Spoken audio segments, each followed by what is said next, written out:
In the basement of the abandoned Wise County Medical Examiner's office, beneath 20 years of dust and forgotten paperwork, they found Dr. Margaret Holloway's private case files. The manila folders were bound with twine, marked only with dates from 1962 to 1967, and stamped with a single red word: classified. Inside folder 17 was a birth certificate that should never have existed, a document so disturbing that 3 medical professionals who witnessed its creation requested immediate transfers out of Appalachian, Virginia. The infant's name was Sarah Elizabeth Crenshaw. Her mother was listed as Ruth Crenshaw, age 16. But in the space marked "Father," written in Dr. Holloway's careful script, were the words that would haunt everyone involved. Biological father, Ezekiel Crenshaw, also listed as maternal grandfather. Before we delve into these forbidden medical records, subscribe and comment with your hometown. It helps preserve these hidden chapters of American history. The Crenshaw name first appeared in Wise County land records in 1889, when Josiah Crenshaw purchased 847 acres of Mountain Hollow for $37. The deed, filed at the county courthouse, described the property as remote highland suitable for livestock and private family residence. What it didn't mention was how far that privacy would extend, or how complete the family's isolation would become over the next 7 decades. Josiah built his homestead in a natural bowl formed by 3 ridges, accessible only by a single dirt path that wound through dense laurel thickets. Census records from 1900 show Josiah living with his wife Martha and their first son, Abraham. By 1910, the census taker noted difficulty accessing the property, marking it only as Crenshaw Holdings, Mountain Residence, 6 inhabitants. The specific names and relationships were left blank, an irregularity that would become a pattern in official documentation of the Crenshaw family. Abraham Crenshaw inherited his father's land in 1923, along with something else: a philosophy about keeping bloodlines pure. Martha Crenshaw's personal Bible, discovered years later in the ruins of the family home, contained handwritten notes in the margins of Genesis. Beside the verse about Adam's sons taking wives, someone had scrawled, "God's first families were made from one flesh. The world outside brings corruption and weakness." Abraham married his first cousin, Rebecca Crenshaw, in 1925. The wedding certificate, filed in the county clerk's office, shows both bride and groom listing Josiah Crenshaw as their grandfather. It was legal, barely, but it established a precedent that would grow more disturbing with each generation. Rebecca bore Abraham 5 children between 1926 and 1934. 3 sons and 2 daughters who would never leave the Mountain Hollow, never attend public school, and never interact with anyone beyond their own bloodline. But the Crenshaw isolation wasn't complete yet. Church records from Wise Methodist show that Rebecca occasionally attended Sunday services in town until 1936. Then her name disappears from the attendance logs entirely. The last entry in the church visitor book bearing her signature includes a note from Pastor Williams. "Mrs. Rebecca Crenshaw informed me that her family will no longer participate in outside worship. She stated that they had found a more pure form of faith in their mountain home." Abraham's eldest son, Ezekiel, came of age in the 1940s. Unlike his younger brothers, who were described by the rare outside visitor as simple and backward-speaking, Ezekiel possessed a sharp intelligence that made him the natural heir to his father's authority. He also inherited something darker, an obsession with genetic purity that would transform the Crenshaw Hollow into something resembling a human breeding experiment. Dr. Sarah Chen's psychiatric evaluation, filed with the Virginia Department of Health in 1964, contains the only detailed interview ever conducted with a Crenshaw family member. The subject was Ezekiel's younger sister, Mary, who had been forcibly removed from the mountain by social workers after a tip from a mail carrier who'd noticed irregularities in the family correspondence. Dr. Chen's notes paint a disturbing picture of life inside the Crenshaw compound. Patient exhibits severe psychological trauma consistent with prolonged isolation and familial abuse. When asked about her childhood, she repeatedly states that Papa Zeke knows what's best for the blood. She appears unable to comprehend relationships outside the immediate family structure. Most disturbingly, she refers to her own children, born when she was 14 and 16, as both her offspring and her siblings, stating matter-of-factly that Papa Zeke is everyone's papa in different ways. The social worker's report that triggered Mary's removal provides even more disturbing details. Thomas Hartwell, a 20-year veteran of Virginia Child Protective Services, wrote, "Upon investigating reports of child welfare concerns at the Crenshaw property, I discovered living conditions that defy description. The primary residence appears to be a collection of interconnected cabins and sheds arranged around a central building where the family patriarch, Ezekiel Crenshaw, resides. Most shocking was the discovery that several adult women in the compound claimed to be simultaneously daughters, wives, and mothers to various family members. When I attempted to create a family tree to understand these relationships, I was forced to abandon the effort due to the impossibility of linear documentation." Hartwell's report was filed and forgotten. The Virginia Department of Social Services, overwhelmed with cases from the post-war era, classified the Crenshaw investigation as resolved after Mary's removal. No follow-up visits were scheduled. The mountain hollow returned to its isolation, and Ezekiel was free to continue his grotesque experiment in genetic control. By 1960, Ezekiel Crenshaw had fathered children with his 2 sisters and 3 of his own daughters. The family tree had become so tangled that relationships defied conventional description. Children were simultaneously siblings, cousins, and offspring to multiple family members. But Ezekiel's ambitions extended beyond simple incest. According to medical records discovered in Dr. Holloway's files, he had developed a theory about concentrating the bloodline through what he called pure joining. Dr. Holloway's case notes from 1961 describe her first encounter with a Crenshaw family member in 15 years. 16-year-old Ruth Crenshaw appeared at the county clinic in advanced labor, brought by an older man who identified himself as her father, Ezekiel. Dr. Holloway's initial examination revealed severe malnutrition and signs of repeated physical trauma. But what truly alarmed her was Ruth's apparent confusion about basic family relationships. The patient seems unable to distinguish between father and husband when referring to the man who brought her, Dr. Holloway wrote. When I asked about the baby's father, she looked at me with genuine confusion and said, "Papa is Papa."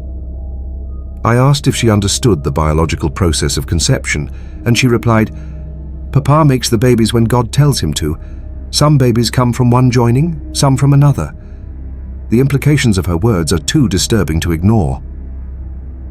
Ruth gave birth to a daughter that night, a child who appeared normal despite the circumstances of her conception.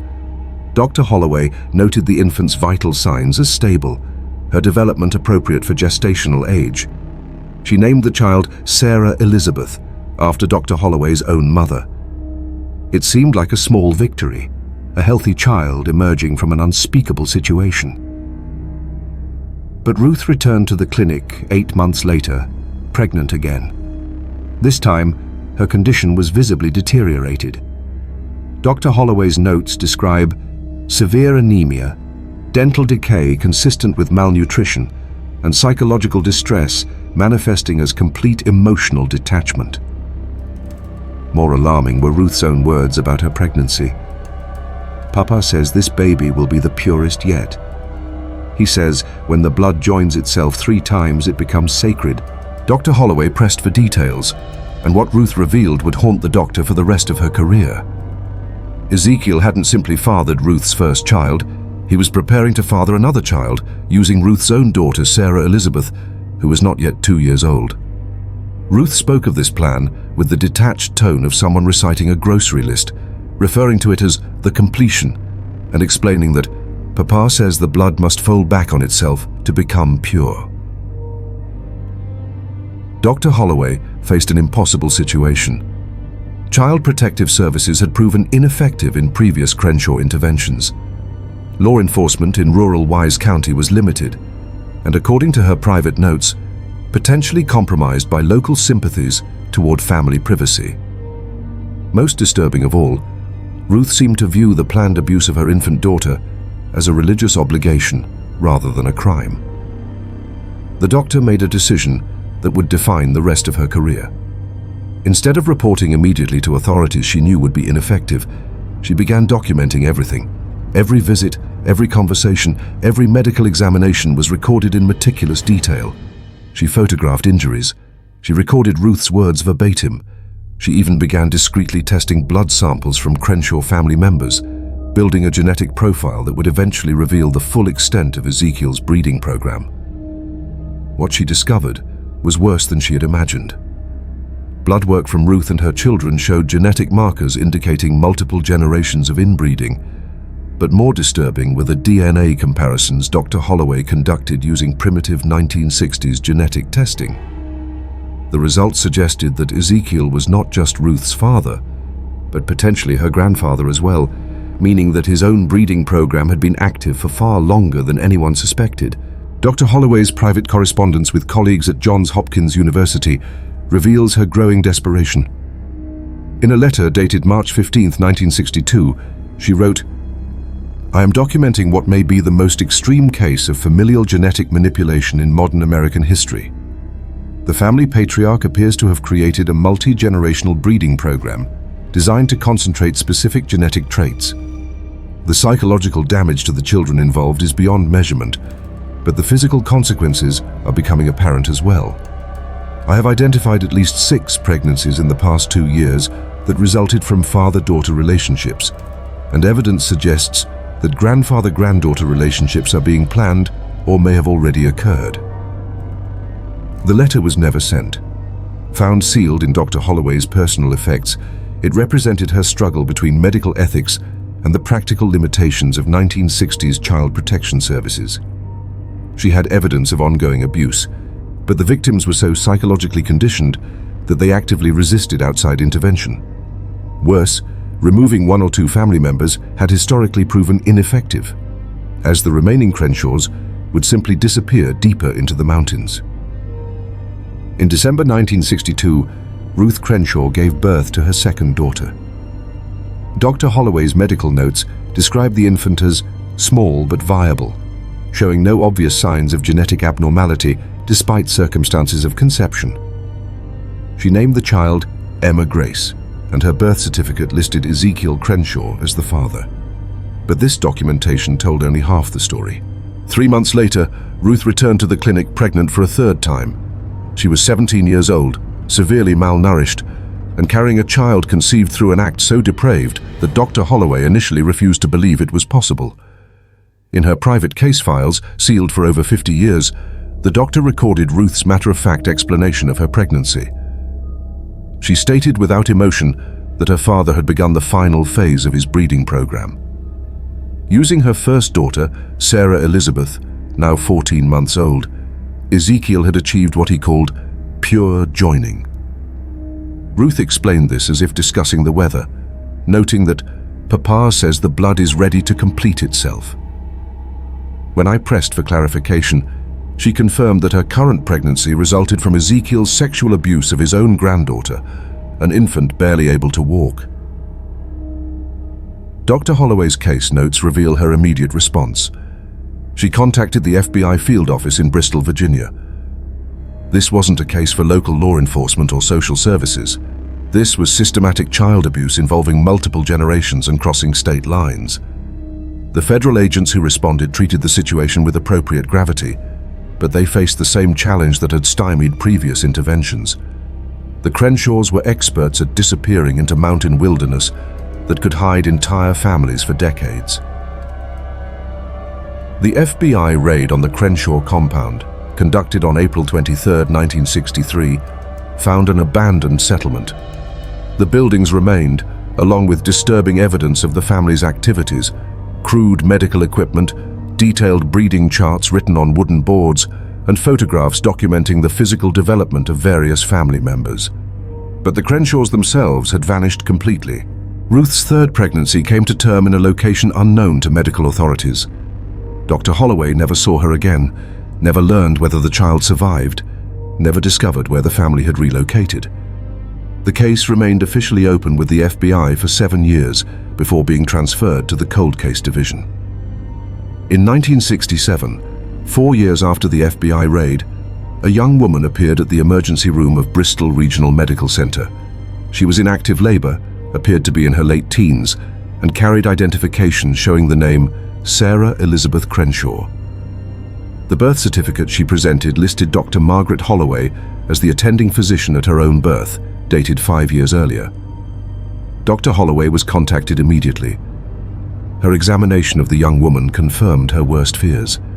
This was Ruth's first daughter, the child she had delivered in 1961.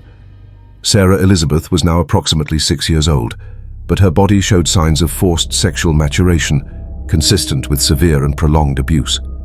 She was giving birth to a child conceived through rape by her own grandfather. The medical examination revealed damage that Dr. Holloway described as incompatible with normal childhood development. Sarah Elizabeth's body had been systematically prepared for pregnancy through methods that the doctor characterized as deliberate physical manipulation, designed to accelerate sexual maturity. The child she delivered was severely premature and showed obvious signs of genetic abnormality: enlarged head, underdeveloped limbs, and neurological responses suggesting significant developmental delays. Dr. Holloway's case notes from this period represent some of the most disturbing medical documentation in Virginia state archives. She wrote, "The patient appears to have been conditioned from infancy for reproductive purposes. Her understanding of family relationships is completely distorted, and she refers to her grandfather as Papa husband and her own infant as both her child and her sister. Most disturbing is her expectation that she will continue having children until the blood is perfect. She shows no awareness that her treatment constitutes abuse, instead expressing pride in her role in what she calls Papa's holy work." Sarah Elizabeth's infant daughter survived only 3 days. The death certificate signed by Dr. Holloway lists cause of death as complications related to genetic abnormalities and premature birth. In her private notes, the doctor was more direct. This child was the product of at least 3 generations of systematic inbreeding designed to concentrate specific genetic traits. The family's breeding program has reached the point where viable offspring may no longer be possible. Sarah Elizabeth disappeared from Bristol Regional Medical Center on her 3rd night there. Hospital security footage showed her leaving voluntarily with an older man who matched descriptions of Ezekiel Crenshaw, though he appeared significantly aged since the FBI's last photographs. Hospital staff reported that Sarah Elizabeth seemed eager to leave, referring to her companion as Papa and expressing concern about being away from the family work for too long. Dr. Holloway's attempts to track the family through official channels were systematically blocked. The FBI claimed that active investigation of the case had been suspended due to lack of physical evidence and uncooperative witnesses. Virginia Child Protective Services stated that without a fixed address or confirmed location, they could not pursue intervention.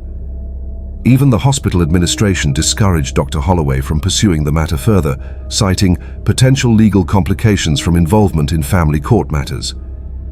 The official silence surrounding the Crenshaw case extended beyond bureaucratic indifference. Dr. Holloway's personal correspondence reveals pressure from state medical boards to cease her documentation of the case. A letter from the Virginia Department of Health, dated June 1967, warned that continued investigation of closed cases may constitute harassment of private citizens and could result in suspension of medical licensure. Faced with professional threats and institutional obstacles, Dr. Holloway made the decision to continue her documentation in secret. She maintained private files on every Crenshaw family member she encountered, created detailed genetic charts tracking the family's breeding program, and recorded her own observations about the long-term effects of systematic inbreeding. These files, bound with twine and marked classified, represented the only complete record of what she termed the most extreme case of human genetic manipulation in American medical history.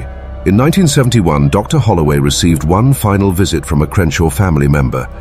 A young woman, approximately 10 years old but physically developed far beyond her chronological age, appeared at the clinic in advanced labor. She identified herself as Emma Grace Crenshaw, Ruth's second daughter, born in 1962.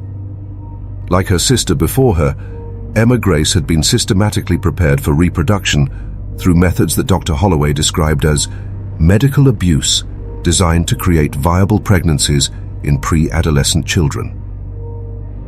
Emma Grace's condition was even more severe than her sister's had been. Dr. Holloway's examination revealed extensive internal damage, severe malnutrition, and psychological dissociation so complete that the child seemed unaware of her own identity. When asked about the father of her unborn child, Emma Grace responded with the same matter-of-fact tone that had characterized all Crenshaw family members. "Papa Granddaddy makes the babies. This one is special because it comes from the purest blood." The child Emma Grace delivered was so genetically damaged that it survived only hours after birth. Dr. Holloway's case notes describe severe hydrocephalus, multiple organ failures, and neurological abnormalities consistent with extreme genetic concentration. The infant's death certificate lists cause of death as complications related to congenital abnormalities. But Dr. Holloway's private documentation was more specific. This represents the complete genetic collapse of the Crenshaw bloodline. Further reproduction within this family system appears to be biologically impossible. Emma Grace died 3 days after giving birth. Her death certificate, the last official documentation of a Crenshaw family member, lists cause of death as complications following childbirth. Dr. Holloway's private notes reveal the full tragedy. Patient died of infection and organs, failure related to systematic sexual abuse beginning in early childhood.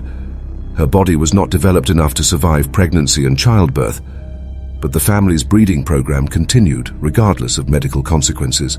With Emma Grace's death, Dr. Holloway believed the Crenshaw genetic experiment had finally ended.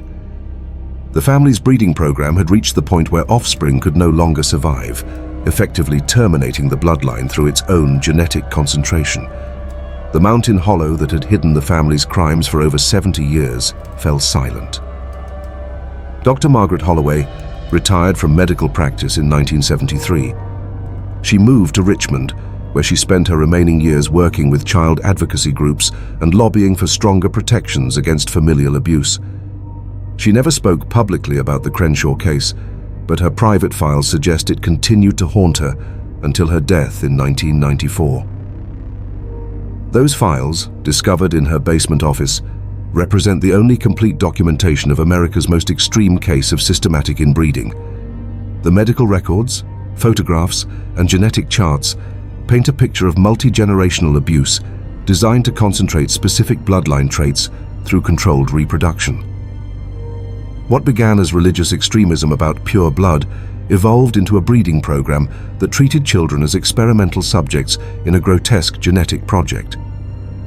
The implications of Dr. Holloway's documentation extend beyond the horror of individual abuse cases.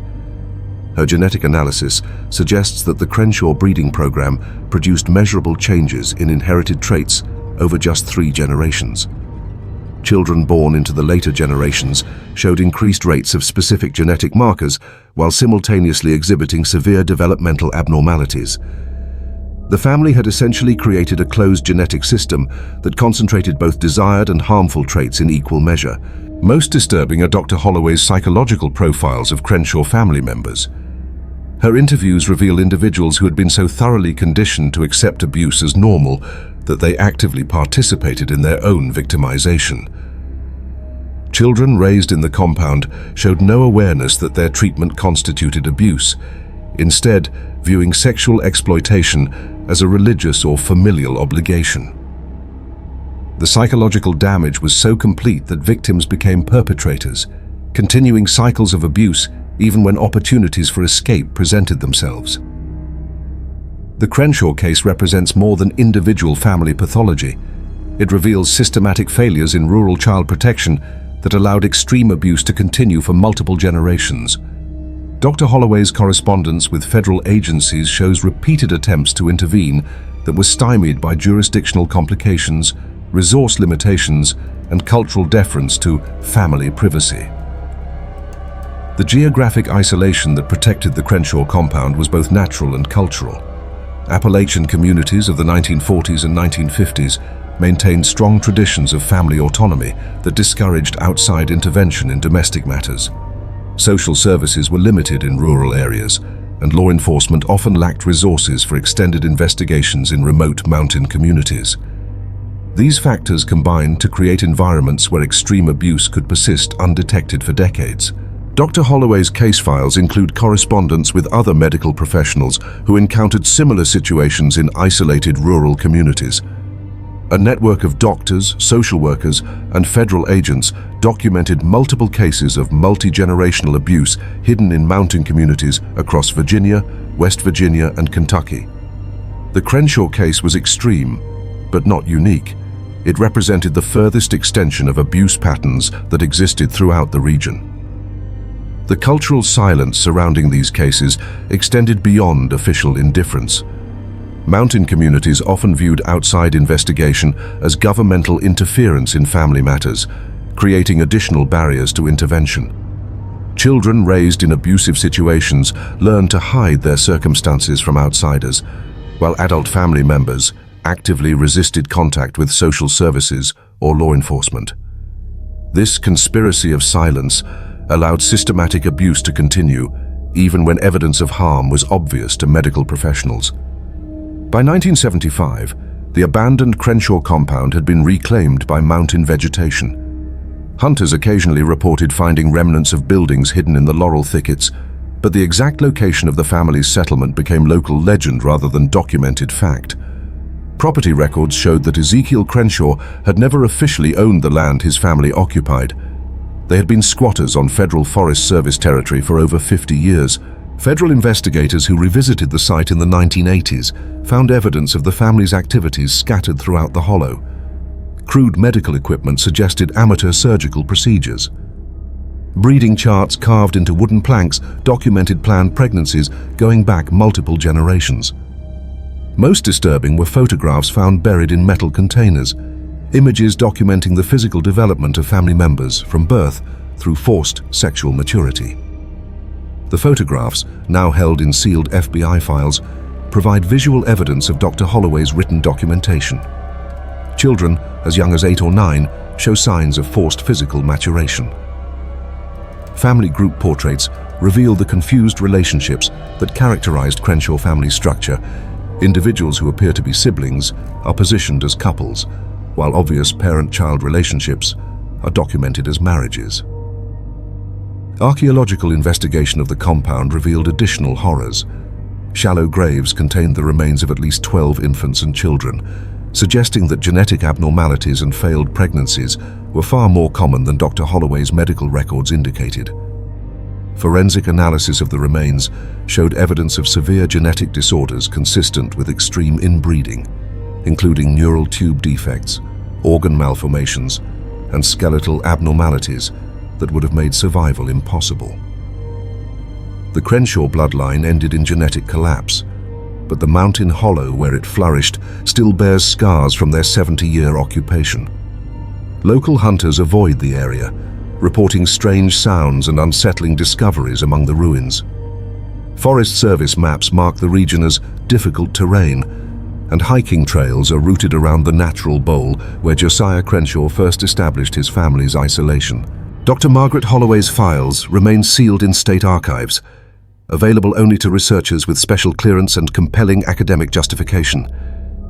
The few scholars who have studied the case describe it as the most extreme documented example of systematic inbreeding in American history, and a cautionary tale about the intersection of religious extremism and genetic manipulation. But beyond academic interest, the Crenshaw case serves as a reminder of horrors that can flourish in isolation and silence. The mountain communities of Appalachia still harbor secrets, still maintain traditions of family privacy that can shield abuse from outside intervention. In the deep hollows and remote ridges, where federal authority remains limited and local customs hold sway, other families may be continuing their own dark experiments with human genetics and family control. The children of the Crenshaw compound, those few who survived their family's breeding program, were victims of systematic abuse that spanned multiple generations. Their story remains buried in classified files and forgotten case records, a testament to institutional failures that allowed unthinkable harm to continue decades beyond any reasonable intervention point. In the end, the Crenshaw bloodline consumed itself, collapsing under the weight of its own genetic concentration. But in the quiet mountains of Virginia, where morning mist still shrouds abandoned hollows and forest trails disappear into unmarked wilderness, the possibility remains that other families have learned from Ezekiel Crenshaw's methods and perfected his grotesque vision of human genetic control.